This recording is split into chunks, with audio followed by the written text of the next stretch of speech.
হ্যাঁ বাবা। হ্যাঁ বাবু, কেমন আছিস? এই তো বাবা ভালো, তুমি ভালো আছো? শরীর ভালো, তবে তোকে খুব মনে পড়ছে। ঈদে কি বাড়ি আসবি না? ঈদে বাড়ি আসবো কিনা বলতে পারছি না বাবা। তোমার অ্যাকাউন্টে টাকা পাঠিয়ে দিয়েছি বাবা, আমার প্রমোশন হয়েছে, স্যালারিও বেড়েছে, পুরো 1 লাখ। আলহামদুলিল্লাহ। বাবা তুমি তো বলেছিলে পিতৃদিন কখনো শোধ হয় না। তুমি 26 বছরে আমার পিছনে যত টাকা খরচ করেছো, তুমি কি জানো আগামী 5 বছরে সেই টাকা তোমায় ফিরিয়ে দিতে পারবো। আমার এখন স্যালারি মাসে 1 লক্ষ টাকা বাবা। ও, এই কথা।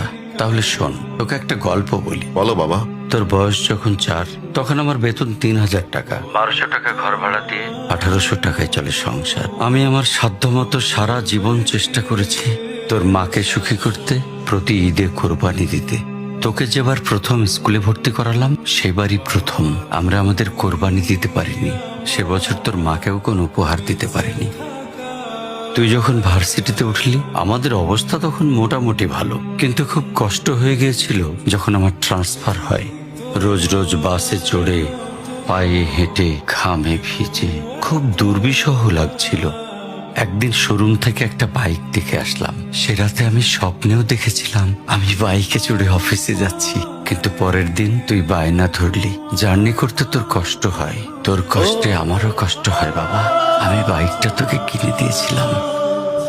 তুই এখন লাখ টাকা বেতন পাচ্ছিস, কিন্তু মনে করে দেখ, আমার সামান্য মাইনে দিয়ে ব্র্যান্ড নিউ মোবাইলে হেডফোন কানে লাগিয়ে সারা রাত গান শুনেছিস, পিকনিক করেছিস, ট্যুর করেছিস। তোর প্রতিটা দিন ছিল স্বপ্নের মতন। আর তোর টাকা নিয়ে আমি এখন হার্টের বাইপাস করাই, ডায়াবেটিক মাপাই।